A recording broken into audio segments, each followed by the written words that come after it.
Telangana Education Department News by All India Ideal Teachers Association. Teachers association की तरफ से जो कुछ अहम खबरें और ऐलानात आए हैं उन पर एक नज़र डाल रहे हैं। हाँ, इसमें काफ़ी कुछ है। टीचर्स ट्रेनिंग है, दाखिले हैं, पॉलिसी की बातें भी हैं। तो कोशिश यही है कि असातिज़ा, तलबा और जो भी तालीम से जुड़े हैं उनके लिए जो सबसे अहम बातें हैं वो सामने लाएं। बिल्कुल। वैसे तो ये मामूल की खबरें लग सकती हैं, लेकिन अगर गौर करें तो कुछ खास रुझानात नजर आते हैं। जैसे टेक्नोलॉजी पर जोर है, असातिज़ा की जो इस्तेदाद है, सलाहियतें हैं, उनको बढ़ाने पर तवज्जो दी जा रही है। अच्छा, तो इसी से शुरू करते हैं। SCERT यानी state council of educational research and training Telangana 2 बड़े तरबेती प्रोग्राम करवा रही है, सुना है? जी हाँ, पहला तो हाई स्कूल असातिज़ा के लिए है। उन्वान है डिजिटल लिटरेसी पर एक किताब। ओह वाह, डिजिटल लिटरेसी, ये तो आजकल बहुत जरूरी है। बिल्कुल। ये अगस्त के पहले हफ्ते में MCRHRD हैदराबाद में है। और दिलचस्प बात यह है कि इसे 2 हिस्सों में बांटा गया है। अच्छा, कैसे? रियाजी और तबई उलूम यानी मैथ्स और फिजिक्स साइंस के जो टीचर्स हैं, उनका सेशन 1 और 2 अगस्त को है। और उनके लिए क्या है? उनके लिए कोडिंग, डेटा साइंस और आर्टिफिशियल इंटेलिजेंस यानी AI पर फोकस है। जबरदस्त। और दूसरा हिस्सा? दूसरा हिस्सा 3 और 5 अगस्त को अंग्रेजी और समाजी उलूम यानी सोशल स्टडीज के असातिज़ा के लिए है। उनके लिए डिजाइन थिंकिंग और डिजिटल सिटीजनशिप पर बात होगी।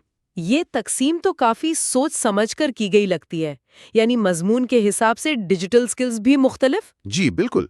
और जो मुंतखब असातिज़ा हैं, जिन्हें डिस्ट्रिक्ट रिसोर्स पर्सन्स या DRPs कहा जा रहा है, उन्हें अपने लैपटॉप या टैब वगैरह साथ लाने को भी कहा गया है। ठीक है, तो ये एक प्रोग्राम हुआ। और दूसरा प्रोग्राम भी DRPs के लिए है, और ये खान एकेडमी के इश्तराक से हो रहा है। खान एकेडमी? अच्छा। हाँ, इसका मकसद खास तौर पर रियाजी और साइंस में सीखने के नताइज यानी लर्निंग आउटकम्स को बेहतर बनाना है। ये भी MCRHRDI में ही है? जी, ये भी वहीं MCRHRDI जुबली हिल्स में है। इसके भी 2 मराले हैं, 4 से 5 अगस्त और फिर 6 से 7 अगस्त। तो काफी मसरूफ हफ्ता रहेगा ये असातिज़ा के लिए। लगता तो यही है।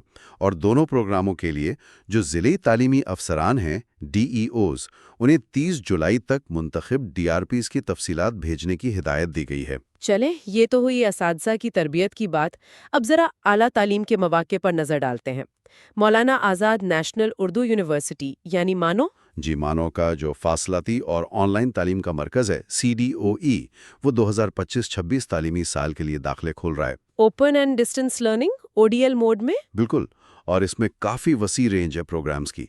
मुख्तलिफ ज़बानों में MA है, MBA है, BEd है, ऑनर्स की डिग्रियां हैं। और डिप्लोमा कोर्सेज भी? जी हाँ, कई डिप्लोमा और सर्टिफिकेट कोर्सेज भी हैं, जैसे सहाफ़त में इब्तदाई बचपन की देखभाल यानी अर्ली चाइल्डहुड केयर, और उर्दू में महारत के कोर्सेज भी। तो मतलब काफ़ी ऑप्शंस मौजूद हैं। जी, ये जाहिर करता है कि यूनिवर्सिटी कोशिश कर रही है कि ज़्यादा से ज़्यादा लोगों तक तालीम पहुँचे, ख़ास तौर पर उन तक जो रेगुलर क्लासेस नहीं ले सकते। और अप्लाई करने की आखिरी तारीखें? वो मुख्तलिफ हैं। जो दाखिला टेस्ट वाले कोर्सेज हैं, जैसे BEd और MBA, उनके लिए 20 अगस्त 2025 है। और बाकी ज़्यादातर प्रोग्राम्स के लिए 14 सितंबर 2025 है। ठीक है। इसके अलावा एक और बात, मानो जो है वो उर्दू मीडियम और मदरसा असातिज़ा के लिए एक ऑनलाइन वर्कशॉप भी कर रहा है। अच्छा, किस मौजू पर? रियाजी को जदीद तरीके से कैसे पढ़ाया जाए, इस पर। ये 5 दिन की वर्कशॉप है, 18 से 22 अगस्त तक। ये भी एक अहम कदम है। जी बिल्कुल। अच्छा, अब कुछ इंतज़ामी खबरों का भी जिक्र था। उर्दू मीडियम असातिज़ा के लिए अवार्ड्स की बात? हाँ, तेलंगाना स्टेट उर्दू अकेडमी जो है, वो 7 अगस्त के बाद बेहतरीन असातिज़ा अवार्ड बराए 2025-26 का नोटिफिकेशन जारी करेगी। तो जो असातिज़ा दिलचस्पी रखते हैं, उन्हें कहा गया है कि अपनी तजावीज़ तैयार रखें। ठीक। और हैदराबाद में कुछ असातिज़ा के सर्टिफिकेट वेरिफिकेशन भी है? जी, हैदराबाद ज़िला के GHM ग्रेड 2 मल्टी जोन 2 के कुछ असातिज़ा हैं। ये वो हैं जिनकी तकर्री या तरक्की 1 जनवरी 2000 से 31 दिसंबर 2000 के दरमियान हुई थी। इनकी वेरिफिकेशन कब और कहाँ है? इनकी सर्टिफिकेट की तस्दीक 30 जुलाई को सुबह 10 बजे government model high school Alia में होगी। انہیں اپنی سروس بک، اصل اسناد اور فوٹو کاپی کا سیٹ لانے کو کہا گیا ہے۔ ٹھیک ہے، یہ تو معمول کی انتظامی کارروائی لگتی ہے۔ جی ایسا ہی ہے۔ اچھا، اب ریاست کے دوسری خبروں پر آتے ہیں۔ پولی ٹیکنک کالجوں میں داخلوں کا کیا بنا؟ پالیسی 2025؟ ہاں، اس کا فائنل فیز جو تھا سیٹ الاٹمنٹ کا، وہ مکمل ہو گیا ہے۔ تو کیا صورتحال رہی سیٹوں کی؟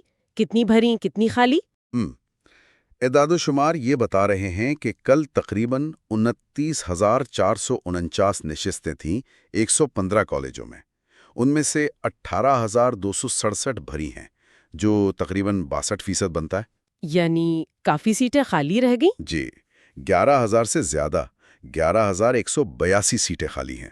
اوہ، سرکاری اور نجی کالجوں میں کیا فرق رہا؟ سرکاری کالجوں میں صورتحال بہتر ہے، وہاں 77.9% سیٹیں بھر گئی ہیں، لیکن نجی کالجوں میں صرف 47% بھری ہیں۔ آدھی سے بھی کم؟ جی، یہ خالی نشستیں خاص طور پر پرائیویٹ کالجوں میں یہ سوچنے پر مجبور کرتی ہیں کہ شاید یا تو طلبہ کا رجحان بدل رہا ہے یا ان کورسز کی مارکیٹ میں اتنی مانگ نہیں رہی۔ ہو سکتا ہے۔ طلبہ کو کب تک رپورٹ کرنا ہے؟ انہیں 30 جولائی تک اپنے الاٹ شدہ کالج میں رپورٹ کرنا ہے۔ ٹھیک ہے۔ اچھا، ذرائع میں MBBS داخلوں اور پینشن سکیم کا بھی کچھ ذکر تھا۔ ہاں، بہت مختصر طور پر ایک تو یہ کہ تلنگانہ کابینہ نے فیصلہ کیا ہے کہ MBBS داخلوں میں مقامی طلبہ کے مفادات کے تحفظ کے لیے کچھ اقدامات کیے جائیں گے، سپریم کورٹ میں سماعت سے پہلے۔ اور دوسری خبر یہ تھی کہ 2003 DSC کے تحت جو اساتذہ بھرتی ہوئے تھے، انہوں نے مبینہ طور پر پرانی پینشن اسکیم سے متعلق کوئی عدالتی مقدمہ جیتا ہے۔ اچھا، تو یہ ابھی غیر مصدقہ خبریں ہیں؟ ہم یہاں صرف وہی بتا رہے ہیں جو ذرائع میں ذکر کیا گیا ہے، ان کی تفصیلات یا تصدیق ہمارے پاس نہیں ہے۔ ٹھیک ہے، تو اگر ہم مجموعی طور پر دیکھیں، تلنگانہ کے تعلیمی منظر نامے میں کافی کچھ ایک ساتھ ہو رہا ہے۔ جی بالکل، ایک طرف ڈیجیٹل مہارتوں پر اتنا زور ہے، دوسری طرف اعلیٰ تعلیم تک رسائی کو آسان بنانے کی کوششیں ہیں، پھر یہ روزمرہ کی انتظامی کارروائیاں بھی چل رہی ہیں، اور ساتھ میں پالیسی سطح کے فیصلے بھی ہو رہے ہیں۔ صحیح۔ تو یہ سب دیکھتے ہوئے ایک سوال ضرور ذہن میں آتا ہے۔ کیا؟ کہ یہ جو ٹیکنالوجی پر اتنا فوکس ہے، پڑھانے کے نئے طریقوں کو اپنانے کی بات ہو رہی ہے، مقامی ضروریات کا خیال رکھا جا رہا ہے، یہ سب مل کر تلنگانہ کے تعلیمی مستقبل کو کہاں لے جائیں گے؟ یہ واقعی ایک اہم سوال ہے۔ کیا یہ تبدیلیاں واقعی زمینی سطح پر، مطلب کلاس روم